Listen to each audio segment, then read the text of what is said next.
আসসালামু আলাইকুম, শুভ সকাল। কেমন আছেন সবাই? টেস্ট অ্যান্ড টেলস উইথ সালমার একটি নতুন পর্বে আপনাদের সবাইকে অনেক অনেক আমন্ত্রণ জানাই। একদম নাস্তার টেবিল থেকে আজকে গল্প করা শুরু করেছি। ছোট মেয়ে স্কুলে চলে যাবে, বড় মেয়ের নাস্তাটাও দিয়ে দিয়েছি। এখন সকাল ৮:১৫। আসলে আমার ছোট মেয়ের ল্যাবের এক্সাম চলছে, ওর ৮:৩০ থেকে ক্লাস শুরু হচ্ছে। তো ও কোনো কিছু খেয়ে বের হয় না, সেজন্য ওর টিফিনটা রেডি করে দিচ্ছি। আর বড়জনকে তো নাস্তা দিলাম, ছোটজনকে শুধু এক স্লাইস রুটি দিয়েছি। সেটা নিয়েও সে বলছে তার খেতে ইচ্ছে করছে না, তার খাওয়ার কোনো মর্জি নেই। তো শুরু হয়েছে আমার সকালের ক্যাচাল তাদের দুজনকে নিয়ে। সাহেব অলরেডি নাস্তা করে চলে গিয়েছে। এই যে এক স্লাইস রুটি দিয়েছি, এটাও তার পছন্দ হচ্ছে না, খেতে ইচ্ছে করছে না। মোটামুটি ঝামেলা সব শেষ করে, নাস্তার ঝামেলা সব শেষ করে চলে এসেছি ঘর গোছাতে। আজকে আমার রান্নার খালাটা আসেনি। তো রান্নার জোগাড়গুলো সে মোটামুটি গতকালকে আমাকে দিয়ে গেছে। আমি আমার মতন করে রান্না করে নিব। আর এখন প্রথমে যেটা করছি, ছোটো মেয়ের বেডটা আগে গুছিয়ে নিচ্ছি। তারপর ঘরবাড়ি টুকটাক করে গোছাতে থাকবো এবং রান্না বসাবো। আজকে আবার একই সাথে আমার বড় মেয়েকে নিয়েও আমার পরীক্ষার হলে যেতে হবে। আমি সকাল থেকেই মোটামুটি কাজের প্ল্যান রেডি করে সেই প্ল্যান অনুযায়ী কাজ শুরুও করে দিয়েছি। যেহেতু একা হাতে আমাকে কাজগুলো করতে হবে, কাজেই কোনো রিস্ক নেওয়া যাবে না, কোনোভাবেই ঢিল দেওয়া যাবে না। আমার যদিও মাঝে মাঝে মন চাচ্ছে এখন কিছুক্ষণ বসে থাকি ফ্যানের নিচে, কিন্তু সেটা হবার জোগাড় নেই। এদিকে ওর বিছানাটা মোটামুটি গোছানো শেষ, বালিশগুলো দিয়ে যাচ্ছি। আর অন্যদিকে কিন্তু আমার ইউনি আমার আশেপাশেই ঘুরঘুর করছে।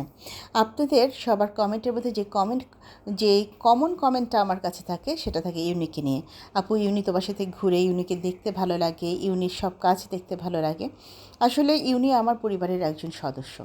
ওকে ছাড়া কোনো কিছু আমি ভাবতেই পারি না।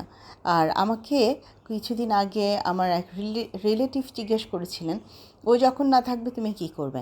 আসলে আমি সেই অংশটা নিয়েও জানি না যে ও যখন না থাকবে আমি কি করব। সবই আল্লাহ জানে, আমার পক্ষে বলা সম্ভব না। এই সুন্দর কুশনটা এখানে দিয়ে গেলাম, একটু ডিফারেন্টভাবে আজকে ওর বিছানাটা গুছিয়ে দিলাম। দেখে জানাবেন তো আপনারা কেমন লাগছে। এই চাদরগুলো একটা পেজ থেকে নিয়েছিলাম, তাও তো প্রায় ১.৫ বছর, ২.৫ বছর হয়ে গেল। মাশাআল্লাহ বেশ ভালোভাবে ব্যবহার করেছি। রং টংও ঠিকঠাকই আছে। তো এবারও কোরবানির আগে ভাবছি একটু নতুন চাদর কিনবো। দেখা যাক, যখন কিনবো আপনাদের সাথে তো শেয়ার করবই। টেবিলটাকে একটু গুছিয়ে রেখে তারপর রান্নাঘরে যাচ্ছি। ওদিকে কিন্তু রান্নাঘরে আমার যেই সব রান্না হবে সেগুলোকে আমি ডিফ্রস্ট করতে দিয়ে এসেছি। সাথে পেঁয়াজ, কাঁচামরিচের বক্স সব কিছু বের করে গুছিয়ে রেখে এসেছি। জাস্ট খালি এদিকের অংশটা গোছাবো আর গিয়ে রান্না শুরু করব।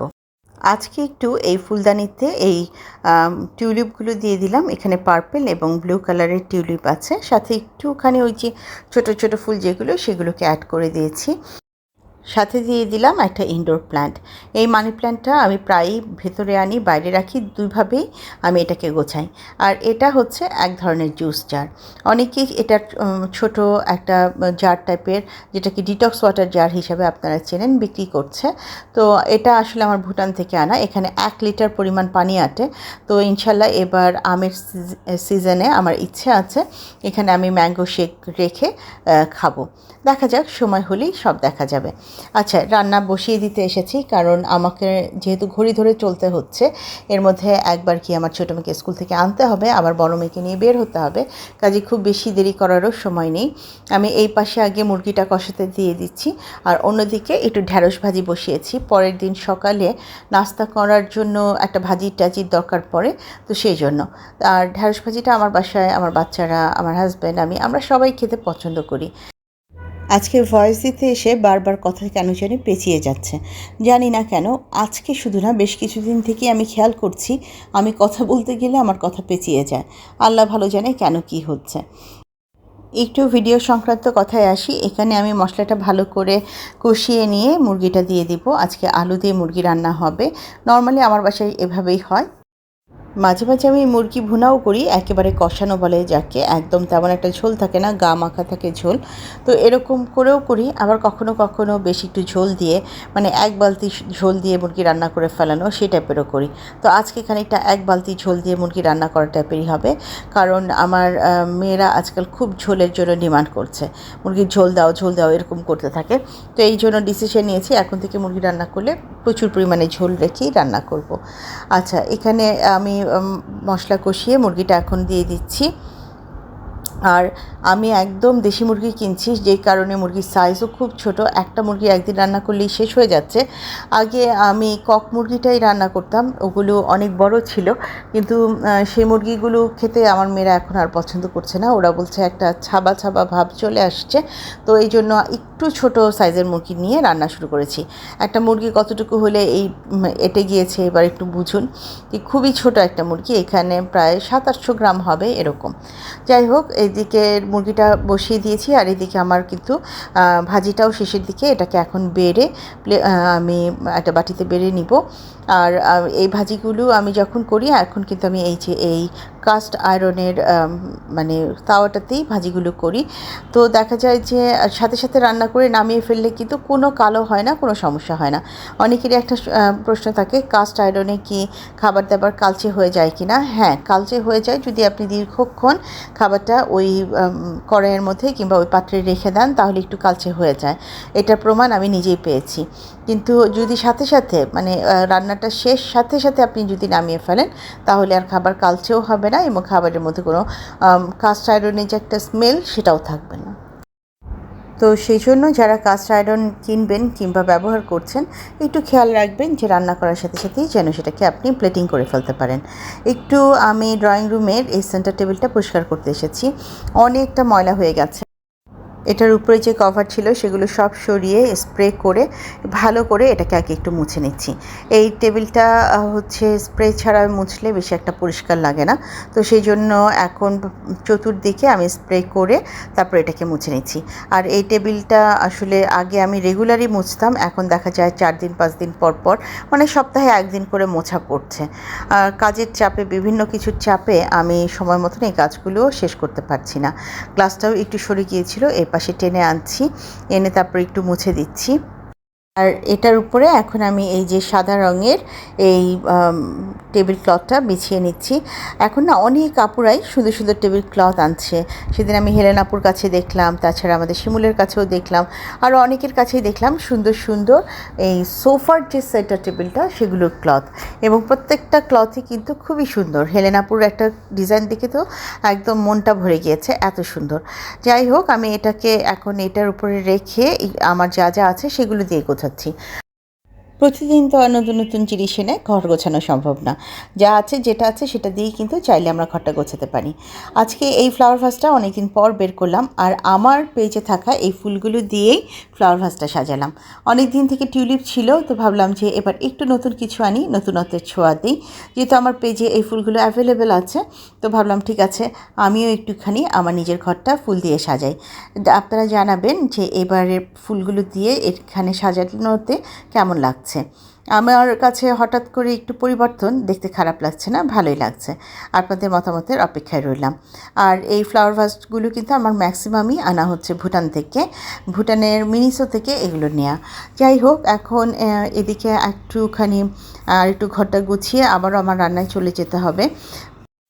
এই পাশে আমার পেজ থেকে রাখা যে ঈদ মোবারকের কাঠের যে কাজটা আছে সেটাকে আমি এখানেই রেখে দিয়েছি।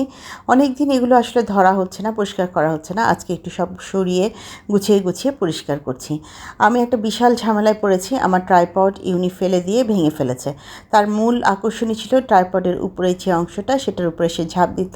বেশ কয়েকবার এইভাবে ঝাঁপ দেওয়ার কারণে পুরোপুরি ভেঙে টুকরো টুকরো হয়ে গেছে। এখন ট্রাইপড ছাড়া ভিডিও নিতে আমার যে কী পরিমাণ সমস্যা হচ্ছে সেটা আমার ভিডিওর কোয়ালিটি দেখে আপনারাও বুঝতে পারছেন। আমি কোনোভাবেই পারছি না ঠিকঠাক মতন ভিডিওটা করতে। এখন একটা ছোট্ট ট্রাইপড আছে যেটা দিয়ে আমি আপাতত আমার খুব বেশি ঠেকার কাজটা চালিয়ে নিচ্ছি, কিন্তু বড় ট্রাইপড ছাড়া কি সব ধরনের ফুটেজ নেওয়া সম্ভব? একেবারে বিশাল একটা প্যারায় আছি। রান্নার সময় তো দেখা যাচ্ছে কখনো হাতে, কখনো সেই ছোটো ট্রাইপডে ঠিক মতন রাখতেও পারছি না, খুব বেশি চুলার কাছে চলে যাচ্ছে, মানে একটা বিশাল ঝামেলায় আছি। এদিকে কিন্তু আমার রান্নাটা মোটামুটি মুরগি রান্নাটা হয়ে গেছে। আমি জাস্ট এখন আলু দিয়ে ঝোল দিয়ে দিব। তো এই জন্য এখানে এই যে আলুটা দিলাম, আর একটু বেশি করে পানি দিয়ে ঝোল দিব, দিয়ে ঢেকে দিব। এটা আস্তে আস্তে হতে থাক। অন্যদিকে আমি একটু পাঁচমিশালি মাছ কিনেছিলাম, আপনাদের মনে আছে কিনা, সেখান থেকে ট্যাংরা মাছ এবং পাবদা মাছ আলাদা করেছি। তো এই দুটো মাছ আমি একটু ডাঁটা দিয়ে রান্না করব। আর এই ধরনের মাছগুলো খেতে কিন্তু আমার হাজব্যান্ড খুবই পছন্দ করে। আমি ডিসিশন নিয়েছি স্বপ্ন থেকে 15 দিন পর পর আমি অবশ্যই এই ধরনের পাঁচমিশালি মাছ কিনবো। এই মাছগুলো খেতে খুবই ভালো ছিল এবং একদম তাজা মনে হয়েছে, দেখেও তাজা লেগেছে। আমার খালা যখন কাটলো বললো যে এই মাছগুলো খেয়ে আপনি অনেক মজা পাবেন। তো যে কারণে আমি চিন্তা করেছি আমি স্বপ্নতে প্রতি শুক্রবার একবার করে হলেও ঢু দিব শুধুমাত্র এই পাঁচমিশালি মাছের জন্য। এদিকে মাছের জন্য আমি মশলাটা কিন্তু মোটামুটি কষিয়ে ফেলেছি, মাছগুলোকে দিয়ে দিচ্ছি। এটাকে দিয়ে হালকা একটু ঢাকা দিয়ে দিব আর তারপর সবার শেষে এই আমি আগে থেকে ভাপ দিয়ে রেখেছি যে ডাটাটা আছে সেই ডাটাটা দিয়ে দিব। আসলে রান্না সেভাবে শেয়ার করার কিছু নেই, আমার চাইতে আমার আপুরা অনেক ভালো রান্না জানেন। আমি নর্মালি অত ভালো রান্না পারি না, আপনাদের কাছ থেকে অনেক কিছুর আইডিয়া নিয়ে নিয়ে আমি আমার রান্নাকে খানিকটা ঠিকঠাক করেছি। তো এখনও অনেক জায়গায় আমার ভুল আছে, দয়া করে ক্ষমা সুন্দর দৃষ্টিতে আমার ভিডিওগুলো দেখবেন। আচ্ছা, এই যে মাছগুলো দিয়ে দিয়েছি, একটু ভালো করে কষে গেলে তারপর এখানে আমি আগে থেকে সিদ্ধ করে রাখা ডাটাগুলো অ্যাড করে দিব। এই মাছের তরকারিটা যখন আমি রান্না করছিলাম ঠিক সেই মুহূর্তে আমার কলিং বেল বেজেছে এবং আমার কাছে একটা পার্সেল এসেছে। কার কাছ থেকে কোথা থেকে পার্সেলটা এলো সেটা অবশ্যই আমি আপনাদেরকে জানিয়ে দিব। তবে এই মুহূর্তে রান্নাটা শেষ করে চটজলদি বের হয়ে চলে যাব আমার মেয়েকে তার পরীক্ষার হলে দিয়ে আসার জন্য। তাকে দিয়ে এসে লাঞ্চ করে তারপর ধীরে সুস্থে আপনাদেরকে দেখাবো। কী যে একটা মানে ঝামেলার মধ্যে দিয়ে যাচ্ছে। ওর পরীক্ষার টাইম টেবিলটা হচ্ছে 3টা থেকে 5টা। তো আমাকে বাসা থেকে বের হতে হতে 1:30 থেকে 2:45টার মধ্যেই বের হতে হয়, কারণ ঢাকায় যেহেতু প্রচণ্ড জ্যাম থাকে, একটু আগে বের না হলে সমস্যা হয়ে যায়। টেবিলে খাবার দিয়ে আমি বের হয়ে চলে যাচ্ছি। আমার ছোট মেয়ে স্কুল থেকে এসে ও নিজেই তালা দিয়ে, ওর কাছে চাবি দেওয়া আছে, তালা খুলে বাসায় ঢুকবে, ঢুকে তারপর ফ্রেশ হয়ে খেতে বসবে। সেই কারণে আমি টেবিলে সব খাবার দিয়ে গেলাম, ও এসে যাতে খাবার দাবার সামনে পায়। আর আমার আসতে আসতে যেহেতু 2:45 বেজে যাবে কিংবা 3টা বেজে যাবে, তো মোটামুটি আমার এসে এগুলো করতে গেলে অনেক বেশি ঝামেলা হবে। সেজন্য তাড়াতাড়ি করেছি, করে আমি টেবিলেই সব খাবার দিয়ে চলে গিয়েছি। আচ্ছা, এই যে সেই ডাটা আর মাছের তরকারি, এই পাশে মুরগি, ওইদিকে একটু পাট শাক ভাজি আজকে, এটা আমি আসলে অফ ক্যামেরায় করেছি, সেই জন্য আপনাদের সাথে শেয়ার করা হয়নি। আর এটা হচ্ছে বিকেলের দিকে আমি আমার মেয়েকে নিয়ে চলে এসেছি, এখন আমি পার্সেলটা ওপেন করছি। প্রথমেই বলি পার্সেলটা এসেছে আমাদের সবার প্রিয় জ্যোৎস্না কাজল আইডি থেকে। জ্যোৎস্না কাজল আপুর যে মানে ইউটিউব চ্যানেল আছে, সেখানে আপুর বিজনেসের প্রোডাক্টগুলো আপু শো করেন। তো সেখান থেকে আমার প্রয়োজনীয় কিছু প্রোডাক্ট আমি আপুর কাছ থেকে নিয়েছি। বিশেষ করে আমি খুবই সুনাম শুনেছি আপুর কাছ থেকে, যারা চাল নিয়েছেন, চিড়া নিয়েছেন, ঘি নিয়েছেন তাদের কাছ থেকে। তো আজ আমার কিছু পছন্দের প্রোডাক্ট এবং আমার কিছু প্রয়োজনের প্রোডাক্ট আমি আপুর কাছ থেকে নিয়েছি। আপুর এই প্রোডাক্টগুলো আনপ্যাক করতে করতে একটা কথা মনে হলো, সেটা হচ্ছে আসলে প্রকৃতি কখনোই শূন্যস্থান রাখে না, কোনো না কোনোভাবে শূন্যস্থান পূরণ করেই দেয়। এই যে আপুর কাছ থেকে ঘি চলে এসেছে, এই ঘিটা যে কত ভালো, আর আপুর প্রোডাক্ট প্যাকেজিংটা এত ভালো, এক ফোঁটাও এদিক ওদিক গড়িয়ে পড়েনি। যেটা বলছিলাম যে প্রকৃতি কখনও শূন্যস্থান রাখে না, কোনো না কোনোভাবে সেটা ফিল আপ করে দেয়।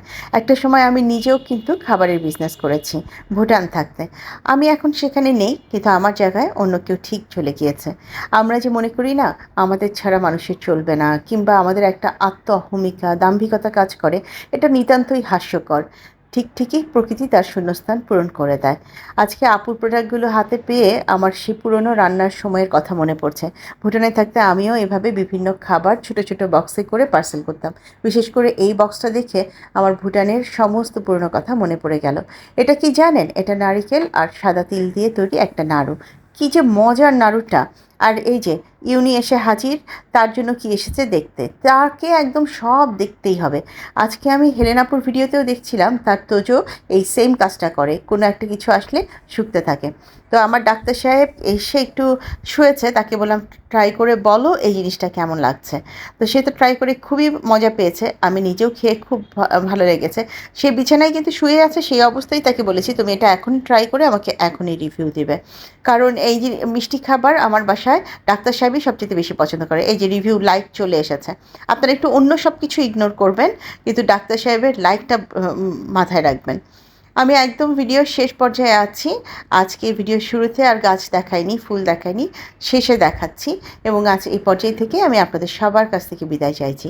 আমার নতুন বন্ধু, পুরনো বন্ধু যারা যেখান থেকে আমার আজকের ভিডিওটি দেখলেন, ভিডিওর কোনো একটি অংশ যদি আপনাদের ভালো লেগে যায়, কাইন্ডলি লাইক, কমেন্ট, শেয়ার এবং সাবস্ক্রাইব করে আমাকে এগিয়ে যেতে সাহায্য করবেন।